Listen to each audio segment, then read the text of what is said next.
Good afternoon, ladies and gentlemen. Thank you for joining us today for this session, which discusses the growth of potential of the region's cruise industry. Dubai alone is targeting 1 million cruise tourists by 2020. It's all part of its plan to attract 20 million visitors that same year. Other Gulf destinations are rapidly expanding their cruise infrastructure. They include Abu Dhabi, Oman, Qatar, Bahrain, to name a few. And this season, we've got more ships, more cruise passengers that are visiting the region more than ever before. But this is only just the start. More than 25 million people, that's the equivalent of the entire population of Australia, will take a cruise this year. That's according to the Cruise Lines International Association, known as CLIA. So how does this region ensure that it gets its fair share of this global cruise movement? Joining us today, we have 4 of the cruise industry's leading experts who will shed some light on this exciting topic. So I'd like to introduce our panelists to you. So starting at the end there, we have Hamad Mohammed bin Medran. He's the Senior Vice President of Dubai Tourism. Hamad has worked for Dubai Tourism for more than 2 decades. In his current role, one of his major responsibilities is driving the department's cruise activities. Hamad also heads up the Cruise Arabia Alliance. That's the Dubai Tourism Initiative. It's designed to grow and develop the entire region's cruise industry. Sitting next to him, we have Bo Larson. He is the Senior Vice President, Strategic Partnerships for Cruise Lines International Association, CLIA, as I just mentioned. Bo, he really is an experienced cruise industry expert, having worked for several cruise lines, more recently CLIA, which is the world's largest cruise industry association. It has representation in North and South America, Europe, Asia and Australasia, and hopefully one day Middle East. He has extensive knowledge of the port and destination sector, and I do believe that it's the first time that CLIA has participated at ATM. I'd like to extend a special thanks to Bo for taking time to join us here today. Sitting next to Bo, we have Helen Beck. She's a regular here. She's the Vice President, International Sales and Marketing for Crystal Cruises. Helen has spent more than 30 years working in the travel and tourism industry, and for the last 15 in cruise. She has a vast knowledge of the international cruise market, and in her current role at Crystal is spearheading the company's international expansion. As a result, more Crystal ships have visited the Gulf this season, and I believe there are more to come, maybe. And last, but certainly by no means least, we have Lakshmi Jurai. She's the CEO of Travel Matrix, the representative for celebrity cruises here in the region. Lakshmi is also a cruise industry veteran, having represented cruise lines in this region for more than 20 years. She established Travel Matrix at the start of 2015. It's a company, as I mentioned, represents celebrity cruises in the Middle East. And that's another cruise line that's expanding its presence in the Gulf, with Celebrity Constellation, I believe, making its debut here this season. So fantastic lineup, I'm sure you'll agree. So I'm going to now nip over to the sofa and we're going to discuss the industry with this fantastic panel. So, well done. Short distance, all that way across the room. So first of all, I'd really like to talk about, how cruising positively impacts destinations and their tourism industries and their economies. And I think probably a good starting point is Bo, with CLIA. You do a lot of research around the world. Could you tell us, some of the success stories in terms of growth and development of the cruise industry? Yeah, I absolutely can. I mean, the challenge about it is that the numbers are so big, they're massive. I mean, it's almost 1 million people employed by the business, and obviously a huge financial impact globally. My experience from my previous role in North Europe promoting the Baltic region has been that there's a huge difference between destinations. Huge difference. So some small destinations are extremely good at benefiting from the cruise industry. Everyone is really switched on. This is the most important day of the season when they get a cruise ship. and they manage to get a really, really good financial impact on it. And others are a little bit more lazy. They take cruise business for granted. They don't do anything in particular. Main museums, shops may even be closed on this is in big cruise destinations too. And cruise is just not seen as important. So that's a huge, huge difference. But I think in general and in Europe, we see a spend of about 80 euros per call. But that's average again, so it's hard to really just. But I think it's important to have these impact studies because investments are needed in this industry, obviously because of the growth. And you need to explain politicians, governments, local players that investment is required to get your fair share of the pie. And that's where I think financial impact studies are really good. Yes, I mean, we'll come on to that in a minute. Just quickly, I wondered if you could pinpoint any particular success story in terms of a cruise destination or tourism destination that really has invested. And like you say, they make the most of every cruise ship that arrives. Yeah, but well, I have an interesting story, a very small destination. I'm not even going to try and pronounce the name up in North Europe because no one would know of it. But they were so excited to get their first cruise ship that the national television station had actually arrived there. And it was a Sea Dream Yacht Club ship. And for those of you in the industry that knows it, it's about 110 guests, right? So it's probably not the biggest financial impact that you can imagine or expect from a cruise like that. But what turned out was that everyone from the region went to the small town to see this cruise ship because it was the first call ever. And they spent so much money in the restaurants and cafes and shops, all the visitors, not the cruise guests. So, there's always something positive to find out from these things, absolutely. Now, you've recently done some research on Asia, which is obviously a really fast-growing market. Everybody seems to be deploying ships there. There's a lot of, domestic, intra-regional and inbound travel to Asia. Do you think, there's an example there that maybe the Middle East can follow? Are there any, parts we can take from, what they're doing that can be applied here? I think one of the and correct me if I'm wrong, I'm sure others can contribute here, but I think one of the big things that those two regions, they share is the fact that there's some really interesting destinations that are investing a lot of money in absolutely the top class facilities, similar to Dubai.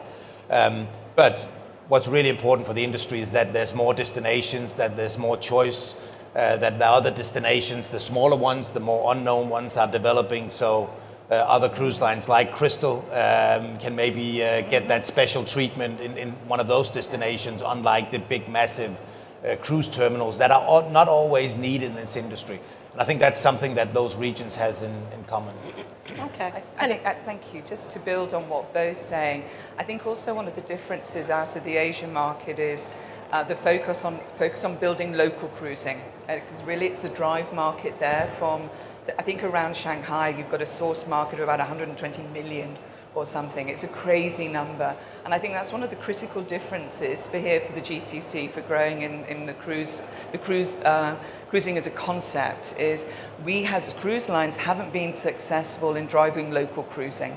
So if we look in China and Asia, and that's why the cruise lines have been deploying so much of their hardware over into the Asian waters, is because the demand is there for local drive market cruising. And we haven't been successful in driving that here. And I think there's a couple of elements. We've got a disconnect between what the cruise industry want from a region and what the local market, the Emirati, the local cruiser from the GCC is looking for.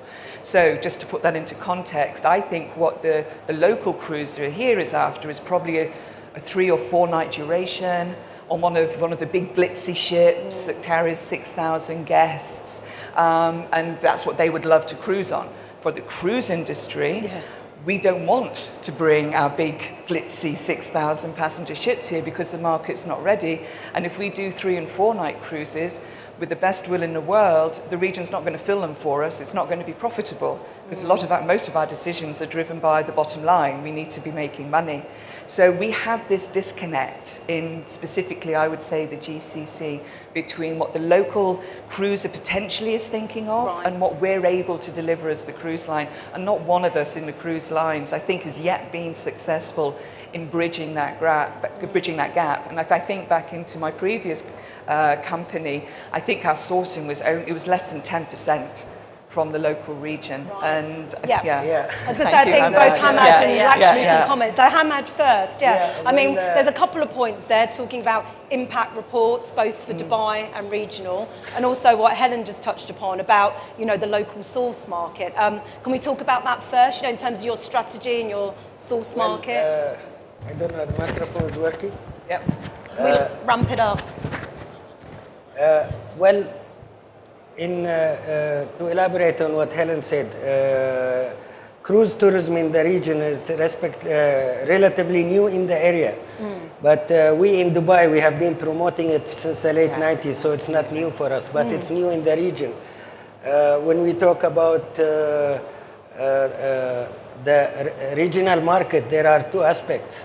One aspect is that people rather cruise in other destination, not the area where they are familiar with. Yeah. So, and we do have many expats who take the cruises from here, but in our statistics they are calculated as other nationalities. So it doesn't reflect the real source from our region. Sure. You know. So basically, it has been the cruise tourism industry since we opened our first terminal in 2001, I mean, from 7,000 cruise passengers to amazing. This season we have 625,000 cruise passengers. So basically, this is a success story. Yeah. And we are hoping to reach the 1 million cruise passengers by 2021 season. So I see this as a big successful industry in the tourism industry, and I am very hopeful. But what makes me feel happy is that the involvement of the regional ports and regional destinations, especially with the creation of Cruise Arabia. Yes. So awareness of this industry has evolved and grown, not only with the regional authorities, but with the regional clients and potential cruise passengers. Sure. Now I'll come back to the impact stuff in a minute. Just wanted to ask Lakshmi. So obviously you deal with a lot of outbounds. There's a lot of people leaving the region. What do you think it would take, first of all, for the passengers or the market themselves to want to stay here? And then what do you think the infrastructure needs to be to fulfill that? Okay, obviously the outbound market is huge. We have been promoting the outbound market for nearly 20 plus years, and it has really picked up very well. And the outbound market, of course, it's they need varieties for the money they spend on a cruise. But when it comes to local cruising, the first option, as Helen was mentioning, they need a shorter cruise. Right. Because mostly who will be opting for a local cruising? Why is that? Is because there's not enough places to go? Or? No, the reason is they are mostly people who are looking for local cruising is the new to cruisers. Right. When it comes to new to cruisers, they are testing waters. So when they are testing waters, they obviously don't want to do with a longer itinerary. Right. They don't want to test the waters with 10 nights and 12 nights, so they always prefer shorter cruises. Okay, so it's the ideal test base really for those types of cruises. So how do we get that to happen then? This is where it goes back into the challenge of the cruise line's bottom line requirement of being profitable versus the investment that's needed to test a market. Right. And that's, you've got to get onto a white knuckle ride. Yes. You know, and someone's decide got to you're take fully the plunge, committed I guess. to achieve that. It's both the thing, and when you come to experienced cruisers, again, the other story is if an experienced cruiser is taking a cruise, they need variety. They just don't want to do like within UAE and Oman. So they obviously look for more ports, more options. To give an example, when we got Constellation, we had a couple of itineraries within the Gulf, and we had a couple of itineraries with India. I have to say the India itineraries were doing very well. Yes.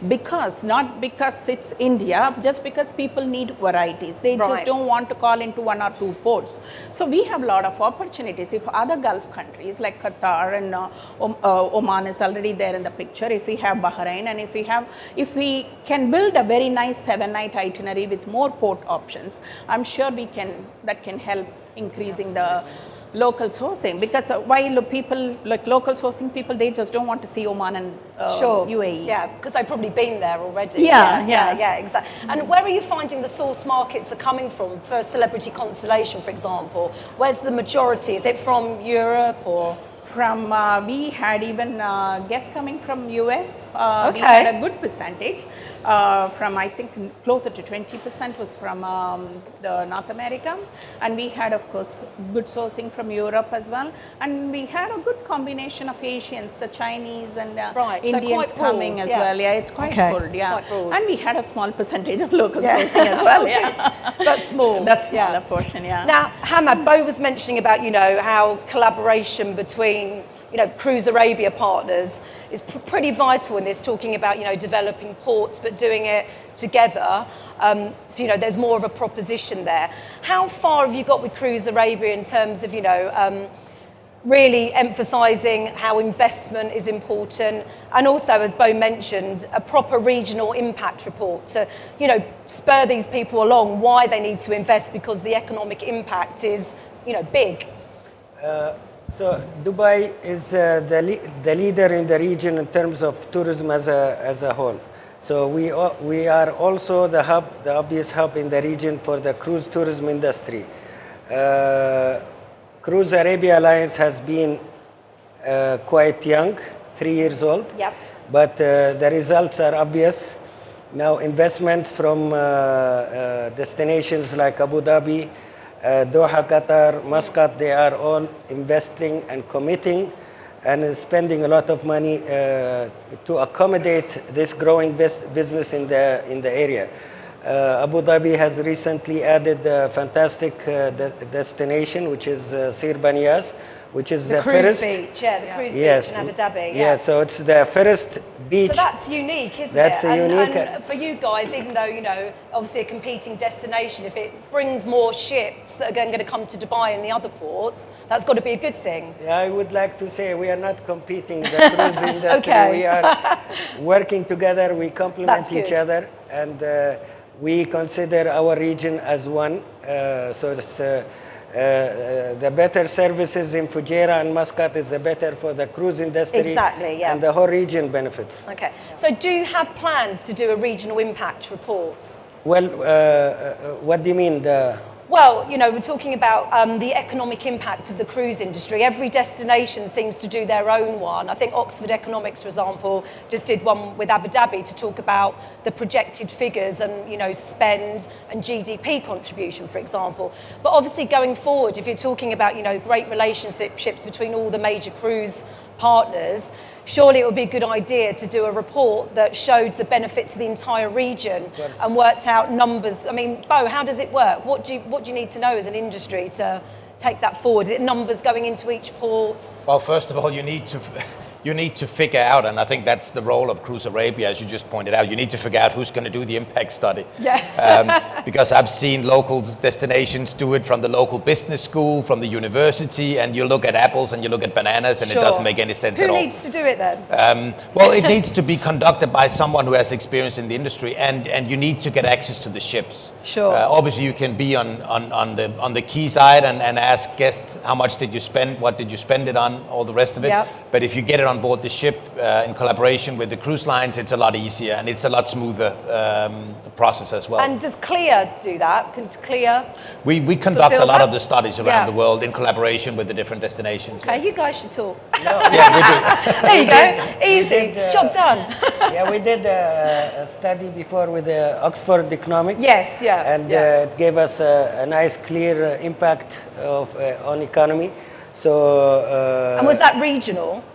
That was Dubai's impact. Right, yeah, that's what I mean. We've got this, Dubai, but we need the region. Yeah, but it gave us a result between 2010 to 2015, an impact of 3.5 billion dirhams on Dubai's economy. Okay, yeah. So that's very important. But I understand from Clea and Bo Larsen that the impact in a regular destination is 80 euro per passenger, right? Well, I mean, the fun thing about this, and this is where it's going to be really fun in Cruise Arabia, is when you start comparing numbers, right? And of course, you always want to win, and I'm sure Dubai would like to do better than Doha, right? So you get that competitive spirit within the network as well. Yes. And you look at why did you do better than we do? Yeah. You know, and there's obviously the big question about turnaround destinations like Dubai and some of the others that are obviously looking into this opportunity as well. Sure, And then there's yeah. the regular port of calls. Yeah. These are very different numbers. And again, it should be seen as, let's say, as an opportunity to compete within the association and to raise the bar. So would you say it's a catalyst for growth because it does, you know, show what needs to be done and that spirit of competition and... Absolutely, Yeah. and if you use the same companies as you do in other parts of the world, you can compare yourself Yes. to other Yeah. turnaround ports, whether Yeah. it's Barcelona or Copenhagen or Miami for that sake, and you can see where you are on the, let's say, on the global scene. Okay, so what does our panel think of, you know, how does the globe kind of perceive the Middle East as a cruise destination at the moment? Where does it stand, you know, amongst, you know, the other maybe more mature markets or other emerging markets as well? You can all answer it. You can all have a turn. Who wants to go Helen first? might comment, but to me... I think Helen was on the button. Yeah, and I think we are, our uniqueness in the region is a leading winter destination. Winter sun, Yeah, I mean, talking about Northern Hemisphere, but most of the cruising destination in the North Hemisphere. So with the growth we've seen now here and the expected growth in the coming years, I consider our region as one of the leading winter cruise destinations in the world. And who would you say were your key competitors globally in that respect? I would say far away Australia maybe is winter cruising in Europe is quite. I mean, they'd rather have the sun rather than the cold. So Sure. that gives us the potential of growing as well. Okay, I think actually that one of the key competitive areas, and that there's a friend and colleague sitting in the audience, Carol Hay, who's the director of the Caribbean Tourism Organisation out of the UK. The Caribbean is, I would say, also one of head-to-head. But for me, I have to always compliment Hamad and the leadership from Dubai for putting Cruise Arabia together in the first place. That's really helped this region to get focus from the cruise lines. In the previous days, when it was individual ports coming to talk to us, it's less impactful. When you have an association coming to talk to you as a cruise company, you're having a region talking to you, because one port doesn't make a cruise itinerary. That's the key. Yes, That's one of yeah, the yeah. objectives. Truly. And I think Exactly, Cruise yeah. Arabia has really, you know, it took a few years for it to get going, but, you know, in the official 3 years, it was unofficially there for several years, but the official 3 years have really been beneficial. There has been big benefits. I also say, as a region and destination, we have the regional airlines and the accessibilities and the strategic location. Yeah. This is a potential and strategic that will hopefully give the potential for this region to grow as a cruising destination. Sure. Sorry, just to also, one other comment just on this. For me, we also have to be very careful. There are a lot of different perceptions depending on where you come from in the world about the Middle East. And sometimes I think the Middle East is the political name for the region. I love the fact Cruise Arabia. Arabia for me is very romantic. It's very evocative of what I believe the cruising experience can be when you sail in the Gulf. And I know as a British person, I know how safe it is around this part of the world, and I have absolutely no qualms coming here. But I also know, with the role that I have overseeing sales and marketing globally for Crystal, that's not necessarily the same perception everywhere.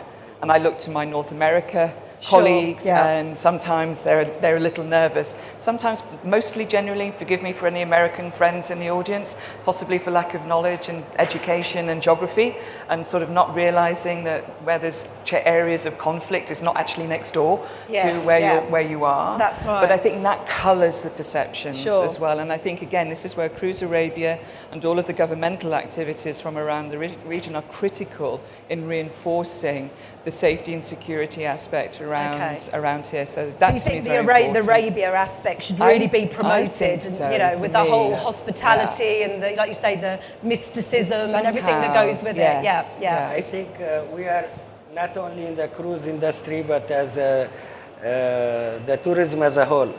We are working very closely in the cruise industry with our partners and stakeholders very closely to stimulate markets. But as a tourism as a whole, we in Dubai, we don't depend on specific markets. You know, Sure. we are looking into new upcoming markets like the Indian market, the Chinese, the Russian, South American. So we're trying to diversify the source market. But with that, surely comes a very different cruise proposition, or am I wrong? I don't know. What an Indian cruiser might like compared to a Chinese cruiser compared to a UK cruiser. Is it different or is it not? I'll let Lakshmi jump in. I think it is different. Yeah, Yes. it is quite different because one thing is it's quite easy for this market, and as Hamad rightly mentioned, this is the best winter destination option next to Caribbean. And obviously the Asian markets, Caribbean is very far. Having said that, they have some good winter destination in the Far East and other things. But the advantage in this part of the world is like there are a lot of Asians already living here. So even if you just attract people, bringing the relatives of the Asians living here, you have like a very very easy way to attract that market. And if the cruises are here and when they come to see their friends and families, they get to see the multiple destinations. They can see other part of GCC just on the cruise. What can be the best way, like rather than like going and seeing each and every GCC. And the cruise serves as a very good option for them. And I think it's a very good market which has a lot of potential to improve here. I think the I'm going to come to you, Bo, don't worry. Sorry, I do this all the time. I talk too much. I'm so sorry. You just have to get used to Helen. She's very passionate. I have an opinion on everything. The mix of nationalities, the mix of guests. Again, if you look around the different cruise lines, and this is a point I'm going to raise now and I'm sure we can come back to, and this is important for all of the cruise destinations within the Arabian Gulf to recognize, we're not all created equal. You have a wonderful variety of cruise companies, and some of us are nationalistic, meaning that we source our guests just from predominantly, let's say, North America or the UK, or some of us are very genuinely full of nationalities from all over the world, which is a joyful experience when you're interacting with all of those folk from everywhere else. So you have those, but also you've got different sizes. So we have expedition ships, you've got ships of just 200 guests going up to the 6,000 guests. So I think, again, it's important for the cruise destinations within Cruise Arabia to remember that you're not just talking about big ships. There's such a lot of opportunity to grow using the smaller ships. Yes, but the nationality mix on board, typically, if you're an international cruise line, is something that we take in our stride. It's what we do every day. And we know when religious holidays are taking place for one particular faith, or we know what the food types preferences are for an Indian guest who prefers Jain cuisine. We can adapt and tweak to all of that. And so we make it a wonderful, welcoming experience on board. Bo, you've waited patiently. Just wearing my Northern European hat, if you look at the Scandinavians, if you look at the Germans, if you look at UK, all wealthy countries, relatively much vacation, very, very low cruise penetration rates in general. That's for the industry. I don't know if we had 3.5% or something like that. But, so there's very few people that have cruised. But I think everyone in my part of the world where I live in North Europe has been to Dubai. Yes, so they know Dubai. They have already visited for business or for pleasure. But to explore the region on a cruise is ideal. I mean, it's a very simple, safe way to explore that part of the world, I believe. And I think that's a very strong message for the region to communicate. Interesting. And what do you believe needs to happen next then to take the cruise industry to the next level here? What's missing? and the Gulf at the moment? India. Okay. I mean, I think if you ask all the cruise line executives around the world, when they look at deployment, and Hamad just mentioned it, there's that missing link between the Gulf and Asia. Okay. Right. I think Crystal is a good example. Probably Silversea, other luxury brands, they do their world cruises and spend a fortune going through the Suez Canal and go to Asia and don't really do much more than that. Right. Okay. So if you look at the number of brands in the Mediterranean, even in the Baltic that I used to promote, we would have more than 40 different cruise line brands. Wow. Every single season in the region. There's a lot of potential for this region, and also in the smaller independent cruise line segment. And I don't think the region should neglect that. This is not just about big ships. Right. This is about luxury. This is about expedition. This is about exploring hidden gems as well. So I think there's a lot of potential, and I think Cruise Arabia is playing actually a vital role in the what I call the nerdy trade part of the equation, which is dealing with the itinerary planners, the port operations, shore excursion, the commercial departments to find out what is it that it takes. And obviously to attract some of those decision makers to the region to explore it themselves. And they're very eager to do that, but there's a lot of competition in this business too. Sure. There's a lot of competition. And is it a case of having more places to visit and more investment in the places that there already are to visit? Is that basically the crux of it?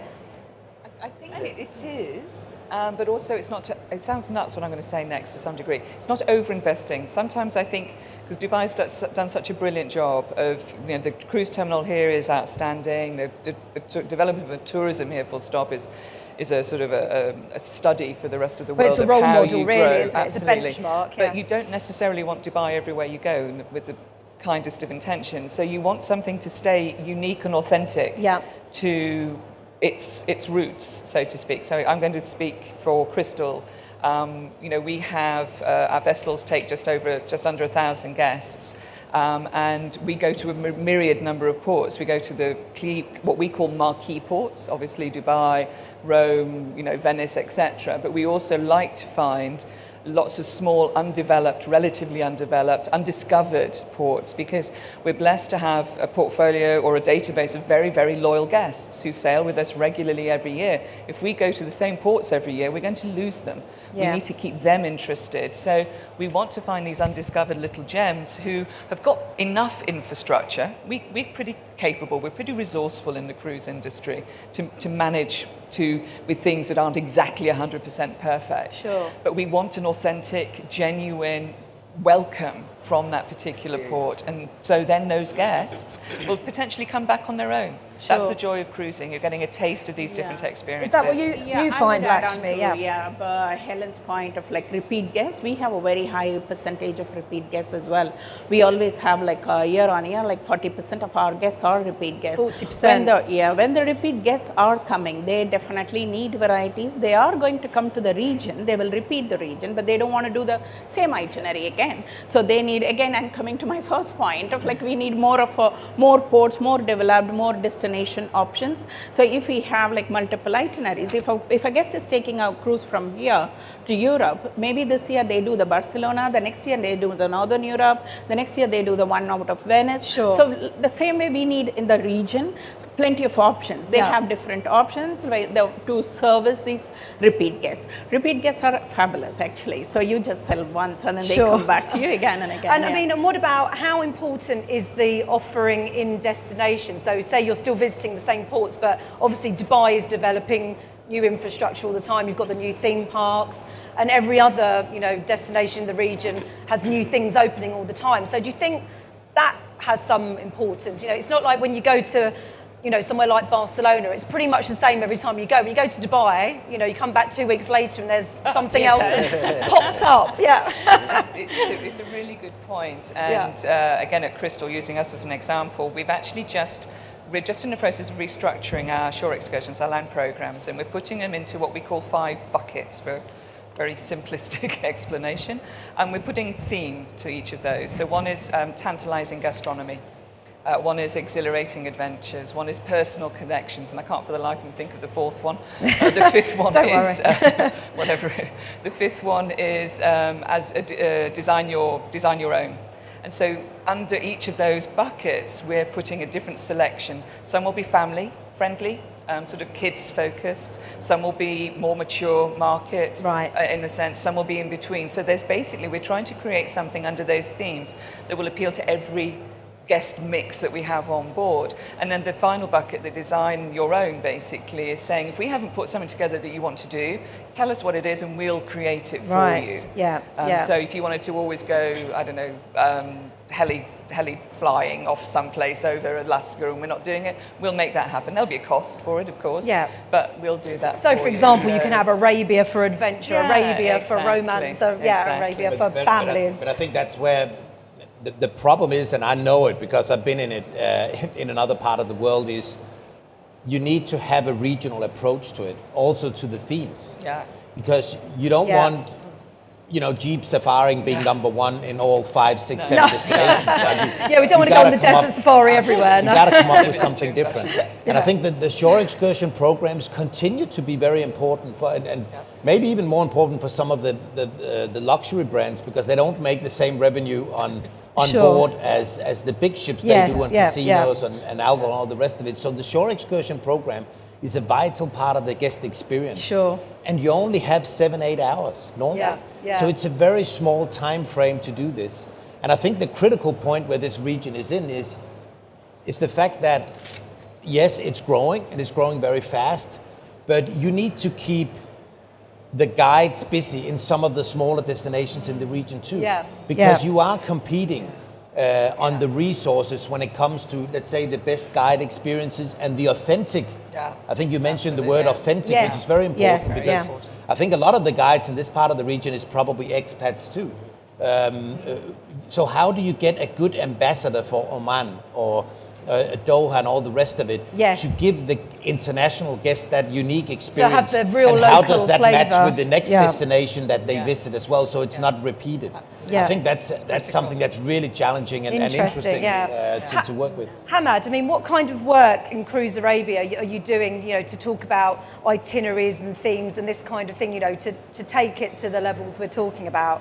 Well, we did our roadshow, joint roadshow with Cruise Arabia, where I Right, had yeah. to talk about Oman, and believe me, I've been working for Dubai, but looking into what each destination has to offer, if you look carefully, there is a uniqueness. Yes, for in sure. every yeah, destination, and there are potential unique excursions in. Definitely. But then you have to work hard to find them. Yeah. In Dubai, we are doing fine. We are the hub of the region. We have the airport and plenty of things to do. But I assure you, in Khasab, Khorfakan, or Fujairah, or Muscat, there are unique Yes. things that Yeah. will make a difference experience for the passengers. And it's critical, that our ground handlers as well think with the cruise lines, because there can be sometimes a cookie cutter approach. Yes, yeah, And yeah. I know that several work very hard to distinguish themselves and separate, but Yeah. sometimes also there is a little bit, June bashing, you can do that everywhere. And, Yeah. we rely as well on the expertise of the local partner Yeah. to be creative. And again, at Crystal, we've been challenging all of our handlers around the world to come up with undiscovered tour options so that we can put into this new program that we're launching. And it's also just the fact that Hamad mentioned earlier, that this is a relatively young region from a cruise perspective, which means that all the professional players, the commercial players, the DMCs that are organizing a lot of these things, not everyone has the same level of experience that you have in other parts of the Yeah, world. sure. Yeah. And they make their daily business on the meeting industry or something else, and cruise is only a very, very small part. of the business. Yeah. So Yeah. it's finding It's that balance, and obviously that's why it's so important to grow the pie even more in this region and get a bigger share, so it becomes a better business for everyone, Sure. including Yeah. the bus drivers, the guides, the Yeah. local retail owners, etc. Which is where those regional impact studies come into it, because Yes. then you have the numbers that you can go and put in front of a DMC or a coach owner to say, look, this is what the cruise tourism business brings. I was to say, this is Yeah, how you that's can make Here money it from it. is. That's what So, people want to know. yeah, Yeah, it's how that can I make money education. from this? And Yeah, the people in these regions, they don't realize the potential they have. Yes. Exactly. You Yeah. know, so it has to be a joint effort, you know. Yeah. Do you feel there's a lot of education required in all the different destinations with, I think, yeah, Cruise Arabia is playing a role in tackling this issue. Yes, yeah. And we say this is relatively new in the area. Dubai has been way ahead of the region, but we do appreciate having destinations like Khasab and Khorfakan. They have Yes, exactly. the immediate mountains where you have totally different experience Exactly, than yeah. arriving in Dubai. Yeah, yeah, for sure. I'm sure like there should be a good education. I think on the education part is where coming to our first topic of local sourcing or improving the business, everything comes with the education. We have beautiful destinations, the beautiful ships coming in, but like who is taking it to the people? Like how do we communicate? So we need to definitely have to do a lot of education. Some kind of touristical investments from these destinations, you know. Sure, There yeah. is a big potential to showcase these destinations in a way if they invest. Do you feel like all the other destinations in the Gulf have, the same emphasis on cruise, or not as much as perhaps Dubai? No, with the creation of Cruise Arabia and the hosting of the Sea Trade Middle East Forum that Yes, has been yeah, rotating that in the helps, region, yeah. that helped a lot. Yeah, raises awareness, for sure. To enhance the awareness of the importance of this industry to each destination. And I think- That is a good point, sorry. Jim, that's a very good point, because other destinations are dying to host a cruise event. And this region has it every single year in December. It's Yes, just a matter yeah. of which destination will host this year. I was gonna That's say. extremely strong. Well, because there's the infrastructure here to do it, and people want to come here. For well, that we're reason. desperate for some sun, right? So, I mean, We're like, Dubai, yes, we'll go. Yeah. Northern Europeans. Northern Europeans. Sun seekers. And I think, Helen, we've talked about this before. It's really a case of, telling the industry and potential cruisers how this doesn't need to be a niche market. It can be a mainstream tourism market, mainstream source of revenue for the industry. Absolutely, and again, it's educating us as cruise lines to that point. Sometimes some of us are very understanding and have got a lot of knowledge about the opportunity in the region, and that's why the Sea Trade Middle East Cruise Forum that takes place in December is critical of getting the cruise lines to come in, those who aren't in the region, to actually understand the opportunity, the beauty, the hospitality, the excellent infrastructure. I mean, you referenced flights. Is bringing in the relevant authorities like Yes, immigration, absolutely. the port authorities, and so on. Yes, Bring them all together and everyone to learns meet with together. stakeholders. Yeah. And just talking about some of the nitty-gritty, I know, Lakshmi, in the past, you've mentioned about visas and how that, I think we've talked about I'm sure we've talked about this about 5 years ago, but it's still an ongoing issue. How that is it's a big deal. If you can get a multiple visa for every destination, it's going to make a big difference. We have to say we have come a long way. That we have a visa, we UAE can- multiple visa We now. can But talk about the visa 2010. we have been talking about it from 2010. Well, the UAE visa, that was a UAE big, visa, that was a UAE big visa step. has come a long way. Yes. But now We- we need to move one step ahead, and we need to look at the GCC visa now. Yeah, So Hamad, what we can you need do? Can you get us a Cruise GCC Arabia. visa? Well, we are Dubai Tourism and we are not even federal, but I assure you that we have Are you succeeded. lobbying for it, though? We did, Yeah. and we have succeeded. Our situation when Royal Caribbean was here 2010, we faced the issue of having some passenger needing up to 3 visas. Yes, yeah. And we did a study that could cost about 30% of the cost of the trip. Right, yeah. And then in 2013, we managed to have, or 2015, I think, one specific cruise visa with a simple rate. Yes, And multiple entry. And what's been the benefits of that?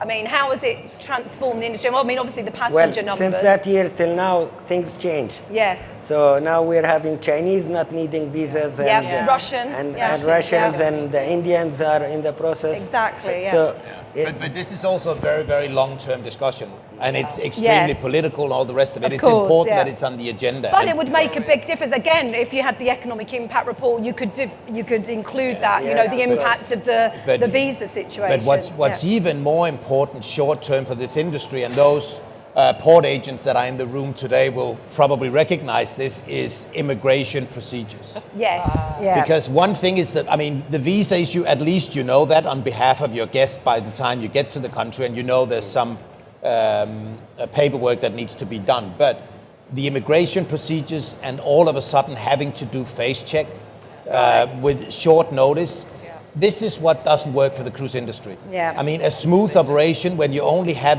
7-8 hours in a destination is absolutely critical.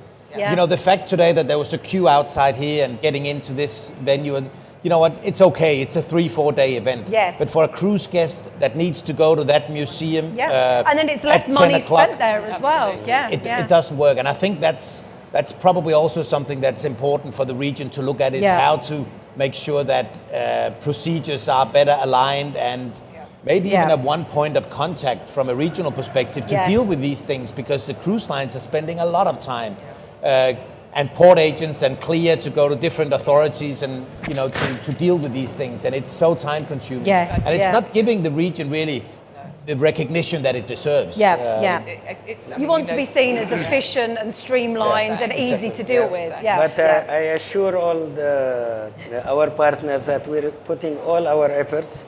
In Dubai, we have smooth operations. We might have faced some challenges in other destinations, but we are talking to each other, trying to share the information of best practices, so the other destinations also improve. So we are putting all our efforts into that as well. Well, you made the UAE one happen, so you know. You can do it. I think it's that thing. The immigration challenge, you're happy to know, is not unique to Cruise Arabia or Happens cruising everywhere. in this region. Yeah. It is. Yeah. I was reading a report from one of our.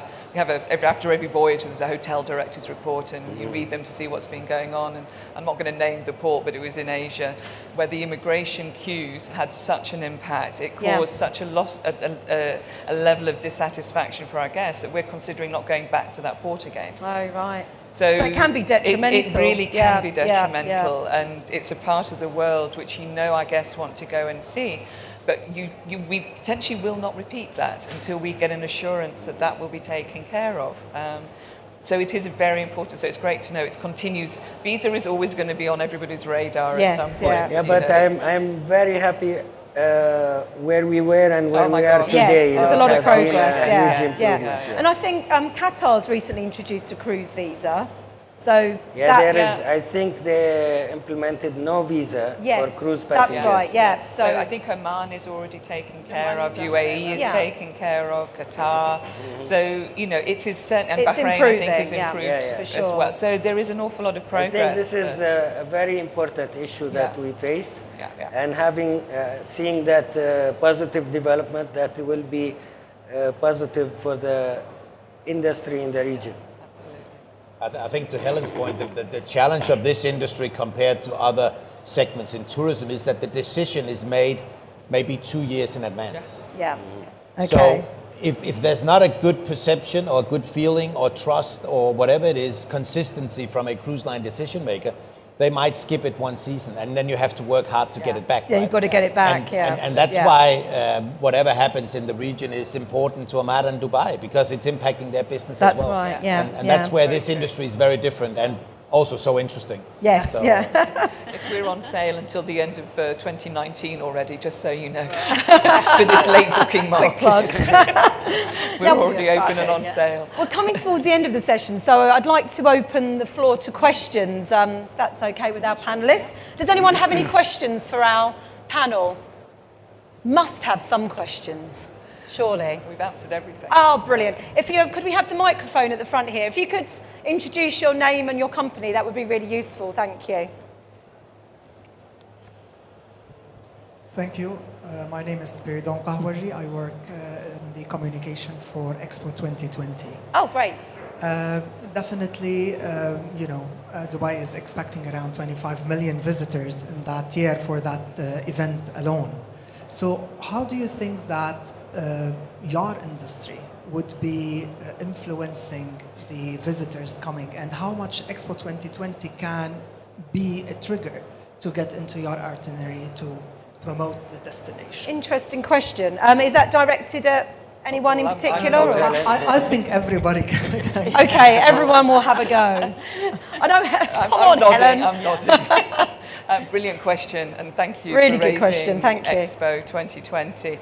Having just said that we're on sale with our itineraries for 2019, we're actually already looking, obviously, at what we're doing in 2020. And I went to have a look yesterday with Jamal and Suresh from Cruise Dubai to have a look at the plans, which are amazing.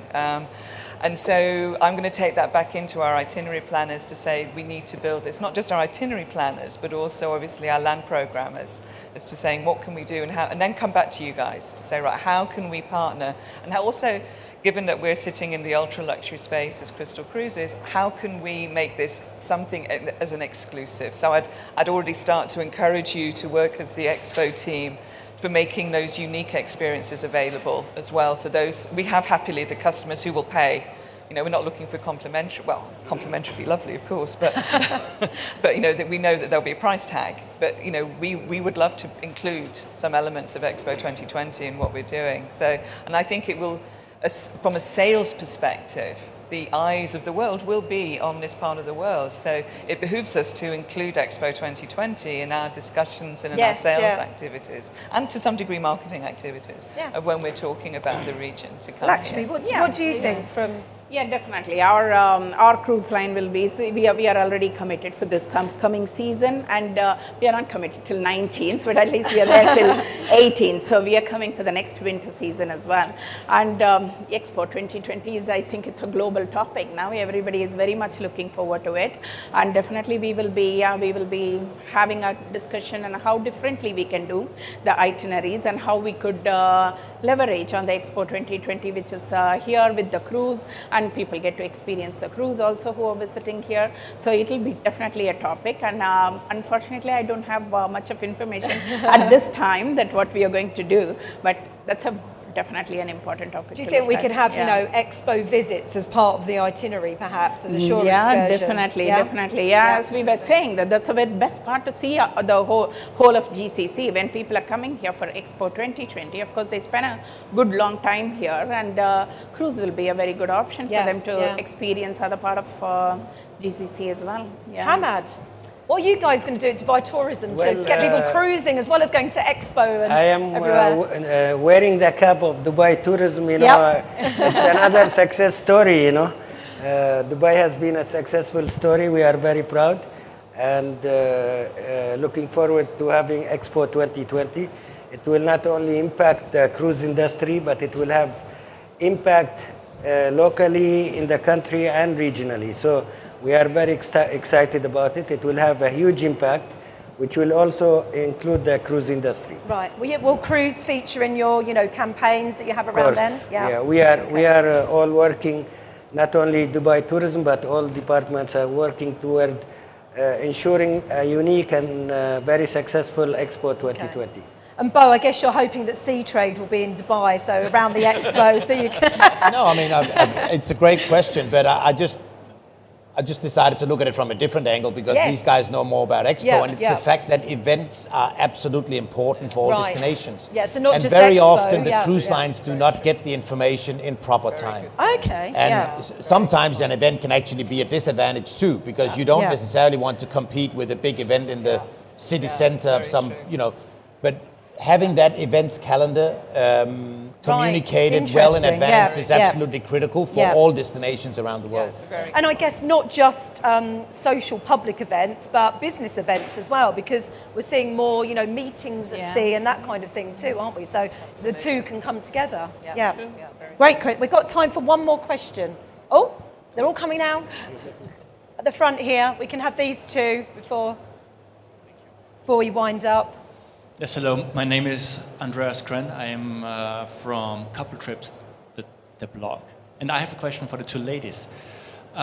Looking at the local population and also the residents in Dubai, everybody is very, also Abu Dhabi of course, we are used to spending a lot of time at hotels, not only for entertainment, but for F&B and also for staycations. So people would stay at new hotels just to experience new hotels, basically here in their home city. Can you imagine that people would enjoy a cruise for a few days without a port of call at all?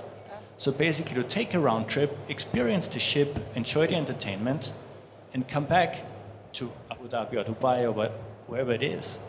Well, I think Lakshmi is a resident for many years. We actually do have itinerary. Exactly what you asked, that's what we are doing. We have a couple of itineraries, which I was saying that which is within the Gulf. It starts from Abu Dhabi, goes to Dubai, Muscat, comes back to Abu Dhabi. So when we do that, Dubai has got 3 days actually. We have 3 days in Dubai. So it's not that. It's like a staycation actually. So they can stay on board, go around and see Dubai and come back and enjoy the ship as well. So these kind of itineraries we do mainly, one is to attract the staycation, which we are a long way to go because we don't have that bigger local sourcing. But when we are doing it in GCC, the big advantage is we have a lot of other people, the Saudi Arabians, Bahrainis and Kuwaitis coming here. So that's going to benefit them also in a very big way. So these kind of staycations. So we are already doing it actually. Our itineraries have got more of overnights in each port. So I think interesting. To your point is sort of basing the cruise more on sort of being at sea versus being in port. I think that's more directed to somebody who's an experienced cruiser. I would say for a new to cruise person who's never been on board, there needs to be that combination of the experience on board tied to the experience in the destination. So they get the full concept of cruising. When you've experienced cruising and you've got to grips with the whole concept and you know what you like. I mean, we have guests who will only sail transatlantics because they're 6-7 days at sea for exactly that point, because they love that disconnection from land. They love to be on the sea, at home in the sea, or not in the sea, happily, on it, not on the sea.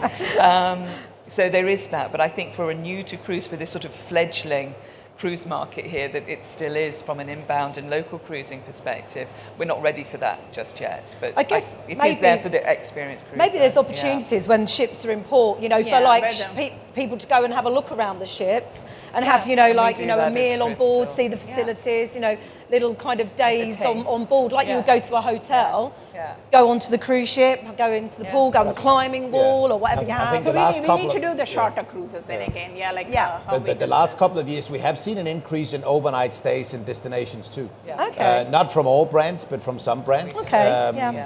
Samara Club Cruises is doing a very good job in doing that as well. If not staying overnight, at least get the evenings, because you do get a different experience at a destination as well. So it's something that we have seen. But again, destination continues to be ranked a very high number one for the reason for going on a cruise in general. It's the same for all holidays. When we think of ourselves, what do? We say, where are you going on holiday? Yes. That's typically the first question when you start to have a conversation with friends. Where? So it's always the destination comes first, and then it becomes the how and the with whom and the what have you. And it depends on what you want from your travel experience. Some people just go to a hotel for 2 weeks and stay there. Other people use it as a base and see everything around them. So depends, doesn't it? Yeah. I think we have one more question. There was a lady there, and then we'll wrap up. Thank you. Hi, good afternoon, everyone. My name is Emily. I'm an ex-crew from the Queen Mary 2 and the Queen Victoria from Cunard. My question is about translation and interpretation. I was a French hostess as well as Spanish hostess, translating for Spanish, French guests as well as Italian. On board these two cruise ships, it's very much British. My job was to translate the program, the activity programs, and any complaints or any link that was missing related to the language with anyone on board.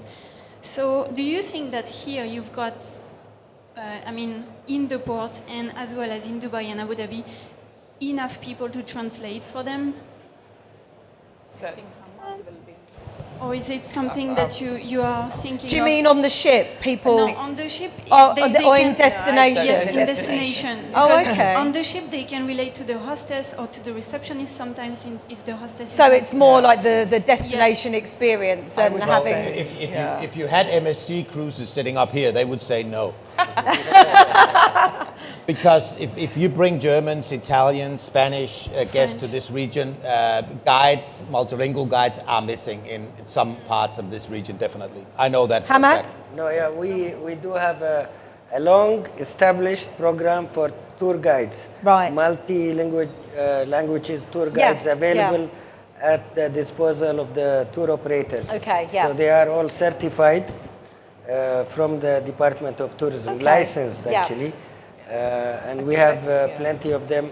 Long list available Sure. if you would like to share it, but As I say, you're pretty well set up for every yes, nationality but here, aren't you? other Yeah. destinations are doing the same as well. Sure. But I sure. think it depends to that point. It's the mainstream languages are typically okay. It's when you get into slightly more unusual Yeah, languages they can be a challenge. dialects Or if it's and- a small port. I think if you were to take Kasab, for example, let's Yes, use up in the north there of Oman, there you may well struggle to find a German tour guide or German speaking tour guide. Tend to be English or Arabic, So really, yeah. I think Dubai is brilliantly set up just because, you know, here you've got such a plethora of nationalities living in the country. You or need to in send the your guides Emirates. everywhere. Yeah, but that will be the role of the ground handlers. Exactly, Yeah. yeah. But I think it exactly, is a challenge DMCs. in some ports, you're right, absolutely. Okay. Thank you very much. Well, unfortunately, that's all we've got time for today. So I'm sure you'll agree that was a fantastic session. Could you please give our panellists a round of applause? Thank you. Thank you. And I'm sure they'd be happy to answer a few questions outside afterwards if you'd like to have a chat with them. So thank you all for coming and see you again soon.